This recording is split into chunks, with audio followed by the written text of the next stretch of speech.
ہوئی کہ میں بے تلوار ہوں، آپ کے پاس تلوار ہے۔ علی نے اپنی تلوار پھینک دی۔ اس نے مسکراتے ہوئے کہا یا علی میں آپ کو ایسا نہیں سمجھتا تھا، میں نے سوچا تھا کہ آپ ذوالفقار چھوڑ دیں گے، مجھ سے ہاتھ ہو جائے گی، لیکن آپ تو اپنی تلوار مجھے دے رہے ہیں۔ علی نے بھی مسکراتے ہوئے کہا تو دی ہے، اٹھا لے۔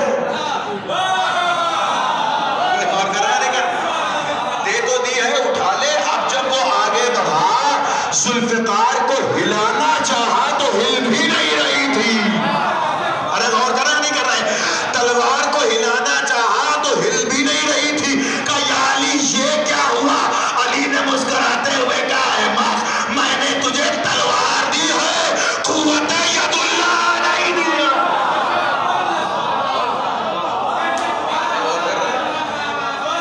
میں نے تجھے صرف تلوار دی ہے، جوان کا ہاتھ نہیں دیا ہے۔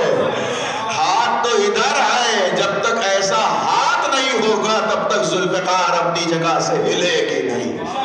لہذا یہ نہ سمجھنا کہ سارا کمال ذوالفقار، اسی لیے علی کو جوان کہا۔ اور سارے جوانوں میں غور کیجئے گا، اور سارے جوانوں میں اور علی کی جوانی میں فرق ہے۔ غور کیجئے گا بھئی، ابراہیم بھی جوان، اصحاب کہف بھی جوان، اور پیغمبر بھی جوان، علی بھی جوان، لیکن معاملہ یہ ہمیں فرق نظر آیا کہ اصحاب کہف صرف جوان ہیں، کچھ اور نہیں ہے۔ جب بہت زیادہ آپ کہہ سکتے ہیں تو غار والے جوان۔ ابراہیم کو جوان کہا گیا، خالی جوان کہا گیا، اور کچھ نہیں کہا گیا، صرف جوان۔ اور پیغمبر بھی جوان ہے لیکن صرف جوان ہے، اکیلے صرف لفظ جوان کہا گیا۔ لیکن تاریخ گواہ ہے کہ جبریل کے اس قصیدے کے بعد جہاں جہاں مولا علی جاتے تھے کہا جاتا تھا نبی کا جوان آ گیا۔ ارے بھائی غور کیجئے خدا کے لیے، یہ نہیں کہا جاتا تھا جوان آ گیا، نبی کا جوان آ گیا۔ نہیں غور کریں آپ، نبی کا جوان آ گیا۔ ارے یہی جملہ بتاتا تھا کہ جس نبی کا جوان ایسا ہے اس نبی کا چچا کیسا ہوگا۔ آخری جملہ کہہ رہا ہوں، مجلس تمام کر رہا ہوں، نبی کا جوان آ گیا، یہ چوتھا جوان۔ اب آئیے پانچواں جوان، ختم ہو رہی ہے مجلس۔ پانچواں جوان آپ کے ذہن میں آیا یا نہیں آیا؟ جیسے ہی ہم کہتے ہیں جوان، پہلا تصور کس کا آتا ہے؟ کربلا کا جوان۔ ارے بھائی غور کر رہے ہیں نہیں کر رہے؟ میں مصائب سے فضائل نکال کے میں مصائب کی طرف جا رہا ہوں۔ جیسے ہی ہم کہتے ہیں جوان، تصور کس کا آتا ہے؟ کربلا کا جوان۔ کون؟ جناب علی اکبر۔ بھائی ایک جملہ ان کی فضیلت میں کہوں گا، باقی مجلس تمام ہو رہی ہے۔ بھائی میں نے 5 جوان ابھی تک آپ کو دکھائے، ابراہیم جوان، اصحاب کہف جوان، نبی جوان، مولا علی جوان۔ 5واں جوان جوانے کربلا، جوانے حسین، جوانے زینب، جس کا بھی جوان آپ تصور کر لیں، لیکن جوانی کا لقب چسپا ایسے ہو گیا علی اکبر سے، ایسے لگتا ہے کہ جیسے کہیں اور جانا ہی نہیں چاہتا۔ نبی کا جوان ہے علی، اور علی اکبر حسین کے جوان، لیکن اللہ نے علی اکبر کو نبی کے شبیہ بنایا اور کربلا کا جوان بنایا۔ نہیں جملہ کہوں، میں کہوں گا اے میرے مولا علی، آپ بھی جوان ہیں، آپ کا پوتا علی اکبر بھی جوان ہے، لیکن جب آپ کی جوانی کا اعلان کیا گیا تو کہا گیا کوئی جوان ہی نہیں ہے سوائے علی کے۔ بھئی غور کیجئے گا، یعنی اے علی آپ جوان ہیں لیکن بوڑھوں میں جوان ہیں۔ بھئی ہے یا نہیں ہے؟ بوڑھوں میں جوان ہیں، اور علی اکبر کو وہاں جوان کہا گیا جہاں 80 برس کا حبیب بھی جوان نظر آیا۔ ارے بھائی سن رہے یا نہیں سن رہے؟ اس کا مطلب بوڑھوں میں جوان ہونا آپ کا فریضہ ہے، آپ کی فضیلت ہے۔ جوانوں میں جوان ہونا یہ علی اکبر کا کمال ہے۔ ایک جملہ اور کہہ رہا ہوں، اے میرے مولا، اے میرے آقا، اے قطب الاحباب، اے حبیب الاحباب، اے علت خواہش جہاں، اے امیر کائنات،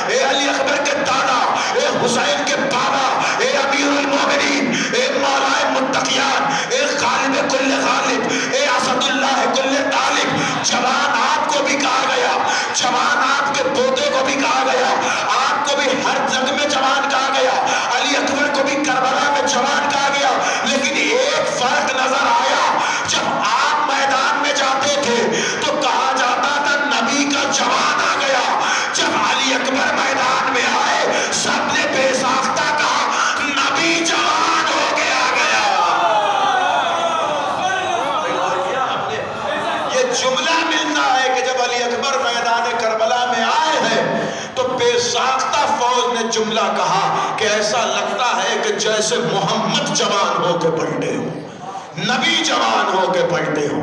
تو نبی کے جوان کو علی کہتے ہیں، نبی کی جوانی کو علی اکبر کہتے ہیں، نبی کی جوانی کو علی اکبر کہتے ہیں۔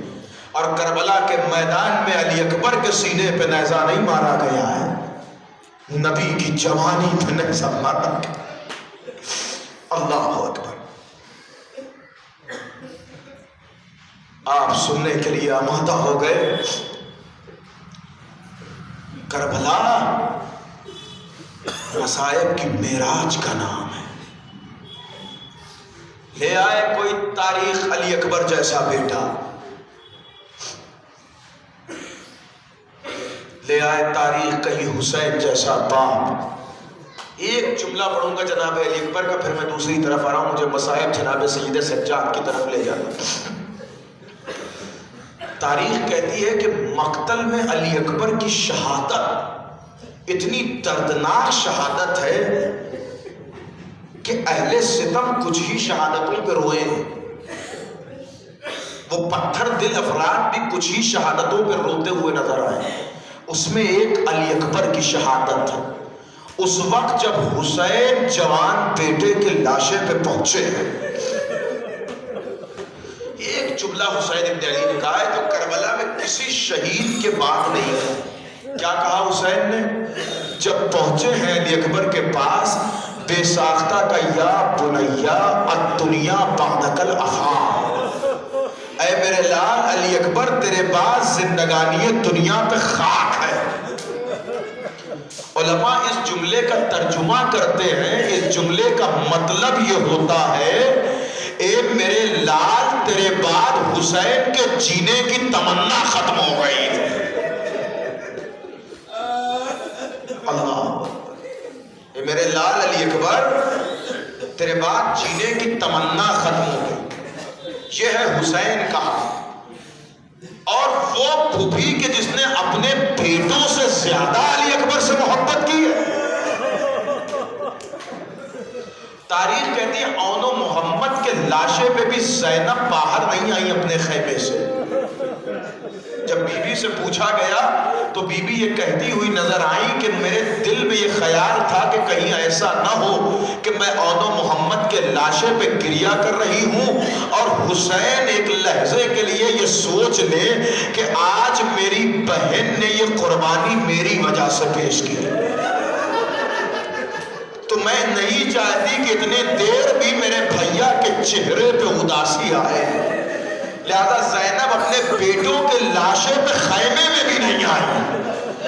لیکن علماء لکھتے ہیں کہ وہی زینب جب دیکھا کہ حسین لاشے علی اکبر اٹھا کے خیمے کی طرف آ رہے تھے اور اٹھا نہیں پا رہے تھے، زینب نے خیمے سے آواز دی، اے بھیا ٹھہرو، زینب باہر آ رہی۔ اللہ اکبر اللہ۔ آپ جانتے ہیں یہ کتنی سخت روایت ہے؟ علماء نے انکار کر دیا، کہا نہیں ہم اس روایت کو نہیں مانتے، غلط ہے یہ روایت کہ زینب خیمے سے باہر آ گئی۔ ارے جو بی بی جلتے ہوئے خیمے میں سید سجاد سے پوچھ رہی ہو اے امام وقت بتاؤ خیمے سے باہر نکلے یا اسی میں جان دے دے، وہ بی بی بغیر جلتے ہوئے خیمے سے بغیر اجازت کے کیسے باہر آ جائے گی؟ علماء نے دلیلیں دی کہ ہم نہیں مانتے اس روایت کو، لیکن جن علماء نے اس روایت کو لکھا وہ سامنے آیا اور انہوں نے کہا نہیں بالکل آپ کی بات صحیح ہے کہ وہ بی بی جو بغیر اذن امام کے خیمے سے باہر نہ نکلے، لیکن وہی بی بی امام کو بھی تو پشت پہ لے کے خیمے سے باہر نکلی ہے۔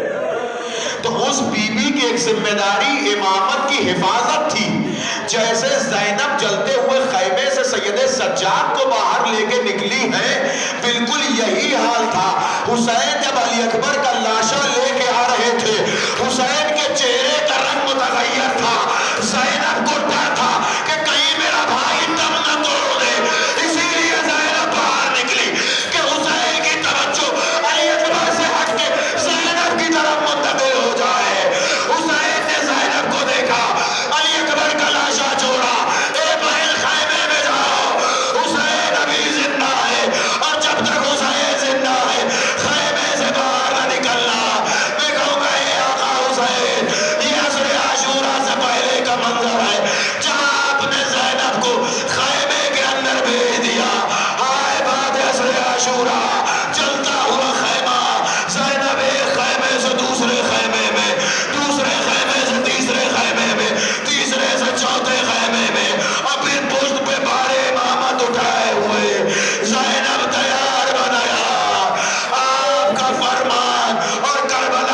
زندگی لے کے جائے گی، لیکن قیامت تو تب گزر گئی جب زینب نے بھائی کا لاشا بے گور و کفن دیکھا۔